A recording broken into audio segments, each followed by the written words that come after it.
മണിയോടുകൂടി തന്നെ ഈ മൃതശരീരം വഹിച്ചുകൊണ്ടുള്ള ആംബുലൻസ് അർജുന്റെ കണ്ണാടിക്കലിലെ വീട്ടിലേക്ക് എത്തും. ഈ മൃതദേഹത്തെ അനുഗമിച്ചുകൊണ്ട് വനം മന്ത്രി കെ ശശീന്ദ്രനുണ്ട്, തോട്ടത്തിൽ രവീന്ദ്രൻ MLA ഉണ്ട്, കെ രമ MLA ഉണ്ട്. ഇന്നലെ രാത്രി മുതൽ തന്നെ AKM അഷ്റഫ് MLA കാർവാർ മുതൽ ഈ വാഹനത്തെ അനുഗമിക്കുന്നുണ്ട്. സതീഷ് MLA ഈ വാഹനത്തെ അനുഗമിക്കുന്നുണ്ട്. അതോടൊപ്പം തന്നെ ഈ യാത്രയ്ക്ക്, അർജുന്റെ ഈ അവസാന യാത്രയ്ക്ക് സുരക്ഷയൊരുക്കുന്നത് കർണാടക പോലീസിലെ അങ്കോട SIയുടെ നേതൃത്വത്തിലുള്ള 4 അംഗ പോലീസ് സന്നാഹമാണ്.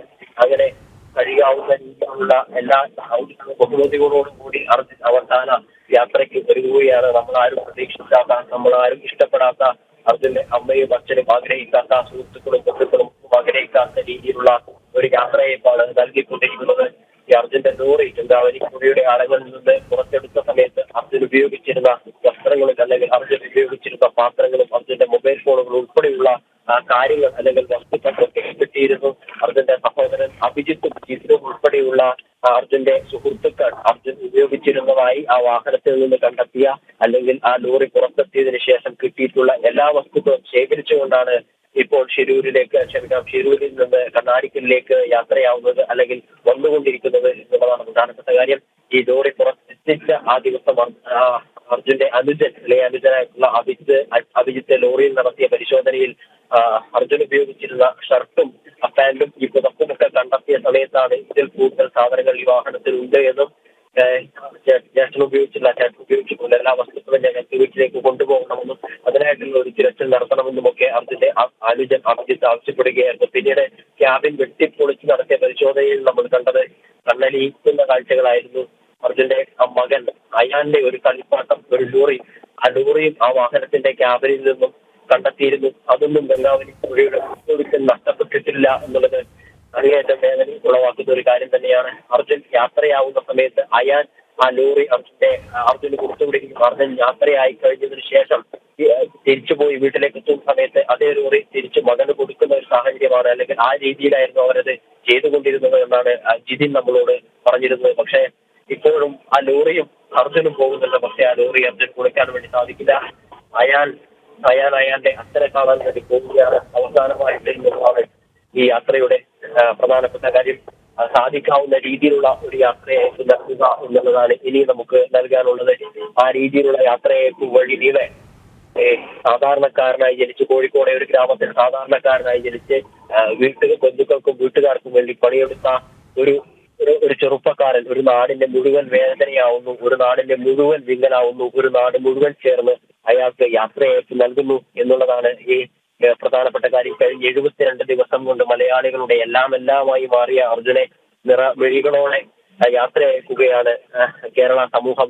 ഈ കഴിഞ്ഞ ദിവസം കാർവാറിൽ നിന്ന് അർജുന്റെ മൃതശരീരവുമായി പുറപ്പെട്ട ആംബുലൻസിന് വഴി നീളെ അന്തിമോപചാര ചടങ്ങുകൾ അർപ്പിക്കുവാൻ വേണ്ടി നൂറുകണക്കിന് ആളുകൾ വിവിധ സ്ഥലങ്ങളിൽ തടിച്ചുകൂടി നിൽക്കുന്ന ഒരു കാഴ്ചയായിരുന്നു നമ്മൾ കണ്ടത്.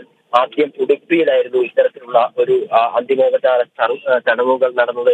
ഉടുപ്പിയിലെ മലയാളി സമാജം പ്രവർത്തകരുടെ നേതൃത്വത്തിൽ നൂറുകണക്കിന് പ്രവർത്തകർ ഉടുപ്പിയിൽ അർജുന്റെ മൃതശരീരത്തിന് അന്തിമോപചാര ചടങ്ങുകൾ അർപ്പിച്ചു. അവിടെ ഈശ്വർ മാൽപ്പി എന്ന പേര് ഈ ഘട്ടത്തിൽ നമ്മൾ എടുത്തു പറയേണ്ട ഒരു കാര്യമാണ്. പല ഘട്ടങ്ങളിലും പല ആളുകളിലും ചെങ്ങാവലി പുഴയിൽ ഇറങ്ങാൻ മടിച്ചിരുന്ന സമയത്ത് സ്വമേധയാ മറ്റൊന്നും ആവശ്യമില്ലാതെ, മറ്റൊന്നും നേടാനില്ലാതെ, മറ്റൊന്നും വേണ്ട എന്ന് പറഞ്ഞ് അർജുനായി തിരച്ചിൽ നടത്തിയ വ്യക്തിയായിരുന്നു ഈശ്വർ മാൽപ്പെ.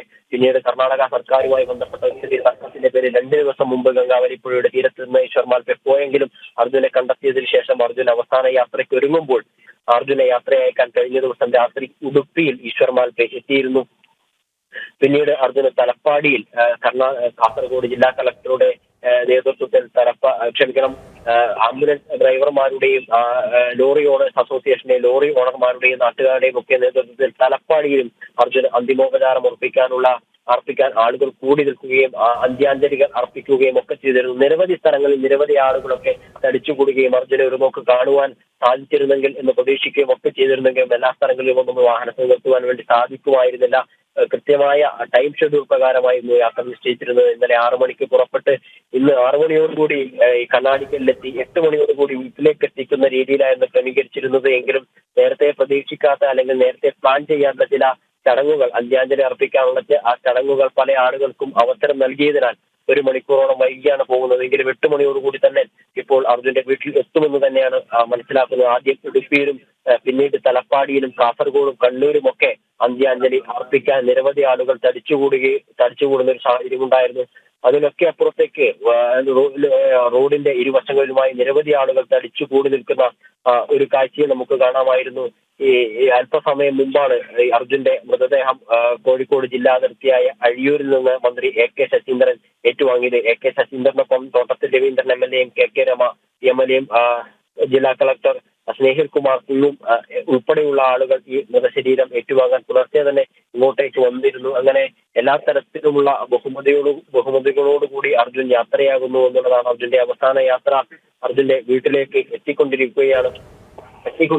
കാർവാറിൽ നിന്ന് കഴിഞ്ഞ ദിവസം 6 മണിയോടുകൂടി ആരംഭിച്ച യാത്ര അർജുൻ സാധാരണ യാത്ര ചെയ്യാവുന്ന സ്ഥലങ്ങളിലൊന്നും നിർത്തിയില്ല. അർജുൻ സാധാരണ യാത്ര ചെയ്യുമ്പോൾ നിർത്താറുള്ള ഗംഗാവലിയുടെ തീരത്തെ ലക്ഷ്മണന്റെ ചായക്കട ഇന്ന് അവിടെയില്ല. ലക്ഷ്മണൻ ഉൾപ്പെടെയുള്ള ആളുകൾ അവിടെയില്ല. ലക്ഷ്മണന്റെ മക്കളും ആരും അവിടെയില്ല. അവിടെ ഇപ്പോൾ അവശേഷിക്കുന്നത് അർജുൻ ഓടിച്ചു കൊണ്ടിരുന്ന ലോറി മാത്രമാണ്. അത് ഗംഗാവലി പുഴയിൽ വീണ് ഈ മണ്ണിടിച്ചിൽ ഇടിഞ്ഞ് ഒന്നുമല്ലാതായി നാമാവശേഷമായിരിക്കുന്ന ഒരു ലോറി മാത്രമാണ് ഇപ്പോൾ അവിടെ അവശേഷിക്കുന്നത്. സാധാരണ അർജുൻ ലോഡുമായി വരുന്ന സമയത്ത് നിർത്താറുള്ള ഒരു അന്തരീക്ഷമോ സാഹചര്യമോ ഒന്നുമല്ല അവിടെയുള്ളത്.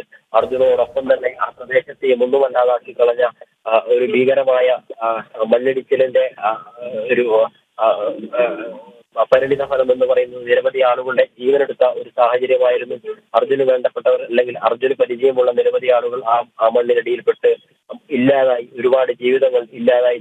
നിരവധി ആളുകളുടെ മരണം നടന്ന സമയത്തും അർജുൻ ഇവിടെ എന്ന ചോദ്യം അവശേഷിക്കുന്ന ഒരു കാഴ്ചയായിരുന്നു നമ്മൾ കണ്ടത്. ആ ചോദ്യത്തിന്റെ ഉത്തരമാണിപ്പോൾ നമുക്കിപ്പോൾ മുന്നിൽ സഞ്ചരിച്ചുകൊണ്ടിരിക്കുന്ന മണിപ്പാലിൽ നിന്ന് എത്തിച്ച ആംബുലൻസിൽ ആ ചോദ്യത്തിനുള്ള ഉത്തരമുണ്ട്. ഒരുപക്ഷെ അർജുന്റെ കുടുംബവും അർജുന്റെ സുഹൃത്തുക്കളും മാധ്യമങ്ങളും നടത്തിയിട്ടുള്ള ഒരു പോരാട്ടത്തിന്റെ ഫലമാണ് ഈ യാത്ര എന്ന് പറയേണ്ടതായിട്ട് വരും. ഒരുപക്ഷെ ഇത്തരത്തിലുള്ള ഒരു പോരാട്ടം നടത്തിയിരുന്നെങ്കിൽ കർണാടക ഗവൺമെന്റ് ഒരു സാധാരണ മണ്ണിടിച്ചിലായി കരുതി അവഗണിച്ച് അതിനെ ഒഴിവാക്കാമായിരുന്നു. അതിനൊന്നും വിട്ടുകൊടുക്കാതെ അർജുന്റെ സഹോദരി ഭർത്താവ് ജിതിനും അഭിജിത്തും ഉൾപ്പെടെയുള്ള ആളുകളും ലോറിയുടെ മനാഫും ഈശ്വർ മാൽപ്പയും ഉൾപ്പെടെയുള്ള ആളുകളും നേവിയുടെയും ആർമിയുടെയും സംഘാംഗങ്ങളും ഒക്കെ നടത്തിയിട്ടുള്ള ചെറുത്തുനിൽപ്പിന്റെ പോരാട്ടത്തിന്റെയും ഒക്കെ ഫലമായിട്ട് 72 ദിവസങ്ങൾക്ക് ശേഷം ഗംഗാവലിയുടെ ആഴങ്ങളിൽ നിന്നാണ് നമ്മൾ അർജുനെ ഉയർത്തിയെടുത്ത് അർജുന്റെ അമ്മയ്ക്ക്, അർജുന്റെ മകന്, അർജുന്റെ അച്ഛനൊക്കെ കൊണ്ടു കൊടുക്കുന്ന ഒരു കാഴ്ചയാണ് കാണുന്നത്. ഈ കോഴിക്കോട് നഗരത്തിലും കണ്ണാടിക്കൽ, അർജുന്റെ സ്വന്തം നാടായിട്ടുള്ള കണ്ണാടിക്കലിലും നിരവധി ആളുകൾ രാവിലെ മുതലേ തടിച്ചുകൂടിയതായും അതിന്റെ വീട്ടിലേക്ക് വന്നുകൊണ്ടിരിക്കുന്നതായിട്ടുമുള്ള വാർത്തകളും വിവരങ്ങളും ഒക്കെ പുറത്തു വരുന്നുണ്ട്.